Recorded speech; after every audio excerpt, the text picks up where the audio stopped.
युगों युगों से मनुष्य स्वयं से परे, भौतिक कल्याण से परे कोई चीज़ खोजता चला आ रहा है।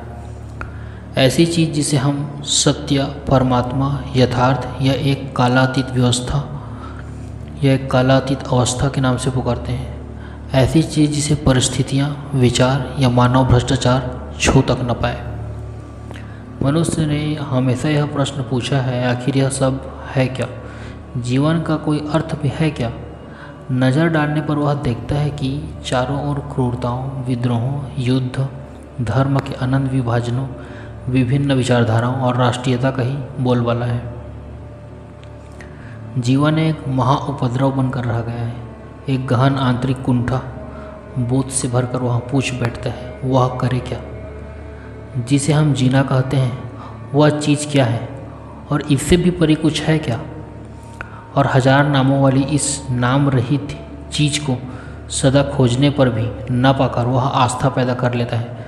आस्था किसी उद्धारक के आदर्श में, और आस्था ही तो सारी हिंसा की जड़ है। यह सतत संग्राम जिसे हम जीना कहते हैं, जिसके भीतर हम कोशिश करते हैं कि एक आचार संहिता बना लें जो उस समाज के मुताबिक हो जिसमें हम पले बढ़े हैं, चाहे वह एक साम्यवादी समाज हो या तथाकथित स्वतंत्र समाज। हम अपनी परंपरा के अंग के रूप में आचार व्यवहार के एक मानदंड को स्वीकार कर लेते हैं।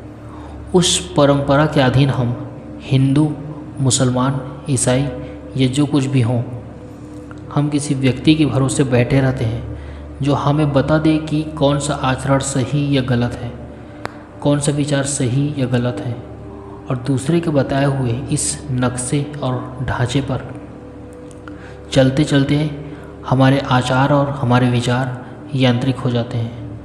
हमारी प्रक्रिया स्वचालित हो जाती है। अपने भीतर यह सब हम बड़ी आसानी से देख सकते हैं। सदियों से हमारे गुरुओं ने, हमारे धर्म अधिकारियों ने, हमारे ग्रंथों ने, हमारे संतों ने हमें जो कुछ बताया उसे हमने दूध पीते बच्चे की तरह ग्रहण कर लिया है। हम उनसे कहते हैं, इसके बारे में मुझे सब कुछ बताइए। पहाड़ियों, पर्वतों और पृथ्वी के उस पार क्या है? और हम उनके वर्णनों से संतुष्ट हो जाते हैं, जिसका अर्थ है कि हम शब्दों पर ही जीते हैं। इसलिए हमारा जीवन छिछला और खोखला हो गया है। हम सेकेंड हैंड लोग हैं, पुराने और गए बीते।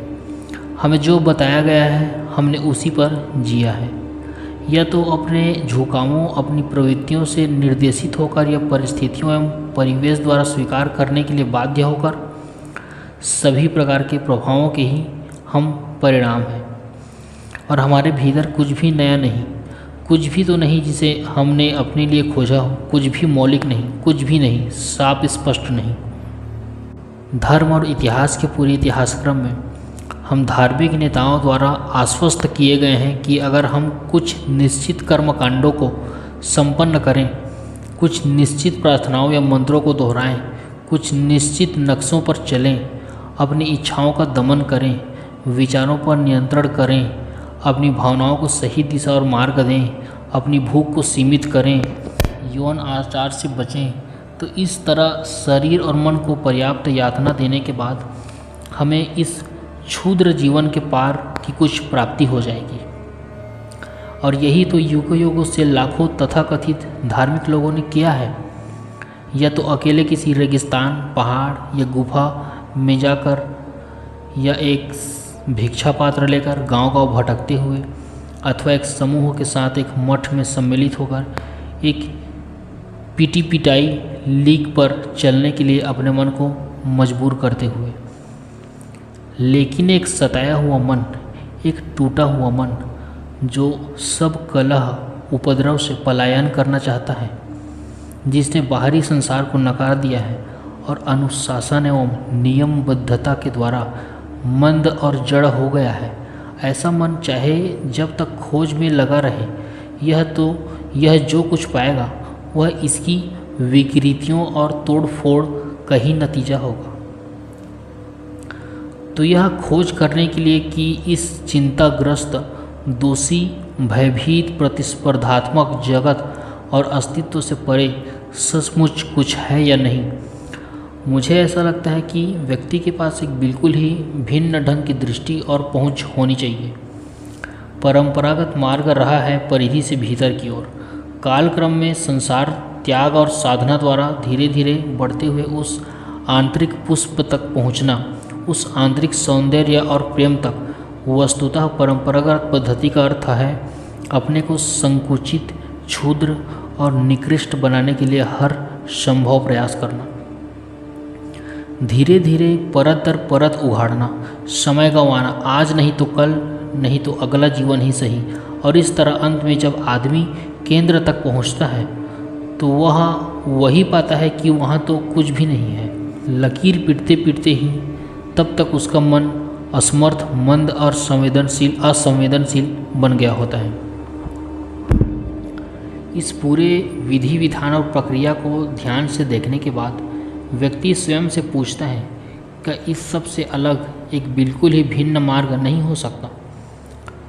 क्या यह संभव नहीं है कि हम अपने केंद्र से ही विस्फोट करें? दुनिया तो परंपरागत मार्ग को ही स्वीकार करती है और उसी पर चलती है। हमारे भीतर जो अव्यवस्था और गड़बड़ी है उसका प्राथमिक कारण है दूसरा द्वारा प्रचारित सच्चाई की हमारी तलाश। अगर हमें कोई विश्वास दिला दे कि उसके पास आध्यात्मिक जीवन जीने का आरामदेह नुस्खा है तो हम आंख मूंद कर उसके पीछे चलने को तैयार हो जाते हैं। सबसे अद्भुत बात, एक हम में अधिकांश लोग राजनीतिक तानाशाही के खिलाफ हैं, लेकिन अपने आंतरिक जगत में हमने दूसरे के अधिकार और अत्याचार मंजूर लिया है ताकि वे हमारे जीवन की पद्धति को तोड़ मरोड़ डालें। अगर हम इन सभी तथाकथित आध्यात्मिक सत्ता को, सभी अनुष्ठान, विधि विधान, मतांतरों पूर्ण रूप अस्वीकार कर दें, बौद्धिक रूप से नहीं बल्कि वास्तविक रूप से, तो इसका मतलब है कि अब हम अकेले खड़े हो गए और शुरू हो गया हमारा भीड़ और समाज के साथ संघर्ष। अब आपने शुरुआत की है उसको अस्वीकार करके जो झूठ और गलत है, जैसे परंपरागत पद्धति। लेकिन अगर आपका अस्वीकार प्रक्रिया स्वरूप है, मतलब केवल एक रिएक्शन है, तब आपने फिर एक दूसरी पद्धति रच डाली जिसमें आप उलझ कर रह जाएंगे। अगर आप बौद्धिक रूप से अपने को समझाते हैं कि यह अस्वीकार एक बड़ा ही उत्तम विचार है, लेकिन इस संबंध में करते कुछ नहीं, आप कुछ भी दूर नहीं जा पाएंगे। आप इसके विपरीत अगर आप इसे केवल अस्वीकार करते हैं क्योंकि सारे धार्मिक नासमझी नादानी को आप समझते हैं, यानी अगर आप प्रचंड बोध और विवेक से उस सब को ठुकरा दें क्योंकि आप स्वतंत्र हैं, भयभीत नहीं हैं, तो आप अपने भीतर बाहर चारों ओर एक गहन अशांति और अस्थिरता जन्म देंगे। लेकिन आप प्रतिष्ठा के मोह जाल से बाहर आ जाएंगे। तब आप पाएंगे कि जब आप कुछ खोज नहीं रहे हैं, और सीखने की पहली चीज़ यही कि खोजना नहीं है कुछ, जब आप खोजते हैं तो यह कुछ वैसा ही है जैसे आप किसी बड़ी दुकान भीतर घूमते हुए सामान सब देखे जा रहे हैं और ख़रीदना आपको कुछ नहीं है। कोई ईश्वर सत्य यथार्थ, या आप इसे जो नाम देना चाहें, है या नहीं, इस प्रश्न का उत्तर पुस्तकों, पुरोहितों, पंडितों, दार्शनिकों या मुक्तिदाताओं के पास किसी हालत में नहीं है। कोई भी और कुछ भी इस प्रश्न का उत्तर नहीं दे सकता सिवाय आपके, और इसलिए आपको स्वयं को जानना परम आवश्यक है। स्वयं का पूर्ण अज्ञान ही अपरिपक्वता का कारण है। स्वयं को समझना बोध और प्रज्ञा का आरंभ है।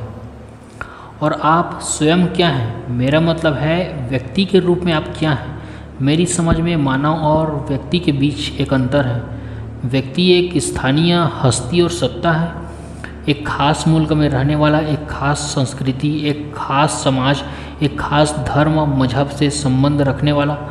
मानव स्थानीय हस्ती नहीं है, वह हर जगह है। अगर व्यक्ति जीवन के विशाल क्षेत्र के एक किसी खास कोने में ही कार्यरत है, यानी कि व्यक्ति जो है वो समाज के एक हिस्सा है, तो उसकी क्रिया समग्र से बिल्कुल असंबद्ध है। यानी कि अगर आपने अपने आप को एक पार्ट मान लिया है सोसाइटी का, तो इसका मतलब कि आप अपने को एक वर्ल्ड पर्सपेक्टिव में नहीं देख रहे हो। आपने बस एक छोटे से सोसाइटी या फिर रिलीजन या फिर कम्युनिटी का एक हिस्सा, एक सदस्य मान लिया है। अतः आप यह बात ख्याल में रखें कि हम लोग समग्र की चर्चा कर रहे हैं, अंश की नहीं। क्योंकि विराट में तो क्षुद्र समाया हुआ है, लेकिन क्षुद्र में विराट कहाँ। तो इसलिए कृष्ण मूर्ति कह रहे हैं कि आप अगर अपने आप को व्यक्ति मान लोगे तो आप पूरे जो होल है उसको नहीं समझ पाओगे। लेकिन अगर आप होल को समझो, यानी कि आप अपने आप को मनुष्य समझो, तो उसके अंदर व्यक्ति भी आ जाएगा। संस्कार, दुख और कुंठा से ग्रसित अदना से एक मामूली प्राणी है जो अपने थोड़े से देवी देवताओं और अपनी छोटी मोटी परंपराओं के साथ संतुष्ट रहता है। ये कौन है? ये व्यक्ति है।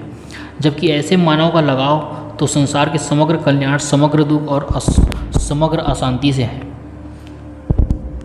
हम मानव लाखों वर्ष पहले जैसे थे वैसे ही आज भी हैं, असीम रूप से लोभी, ईर्ष्यालु, आक्रमणशील, ज्वलनशील, चिंताग्रस्त और निराशा, दुखी और स्नेह के क्षण तो बस कभी कभी ही मिलते हैं। हम नफरत, भय और अभद्रता के अजीब मिश्रण हैं। हम हिंसा और शांति दोनों हैं। बाहरी तरक्की तो बैलगाड़ी से जेट विमान तक हो गई है, लेकिन मनोवैज्ञानिक रूप से व्यक्ति बिल्कुल नहीं बदला है। और संसार भर में समाज का ढांचा तो व्यक्तियों का ही बनाया हुआ है। बाहरी सामाजिक ढांचा हमारे मानव संबंधों के भीतरी मनोवैज्ञानिक ढांचे का ही नतीजा है, क्योंकि व्यक्ति स्वयं मनुष्य के पूरे अनुभव, ज्ञान और आचरण का नतीजा है। हम में से हर कोई पूरे अतीत का भंडार है। व्यक्ति ही तो मानव है जो संपूर्ण मनुष्य जाति है। मनुष्य का पूरा इतिहास हमारे भीतर लिखा हुआ है। जरा ध्यान से देखिए कि वस्तुतः क्या घटित हो रहा है आपके भीतर और आपके बाहर इस प्रतिस्पर्धात्मक संस्कृति में, जिसमें आप इसकी शक्ति, पद, प्रतिष्ठा, नाम, सफलता आदि की आकांक्षाओं के साथ जीते हैं। उन उपलब्धियों को भी गौर से देखिए जिन पर आपको इतना गर्व और नाज है, जैसे आपकी संस्कृति, आपका धर्म, आप और 25 प्रकार की चीज़ें जिसमें आप झूठा गर्व लेते हैं। और उसी पूरे क्षेत्र को आप जीना कहते हैं।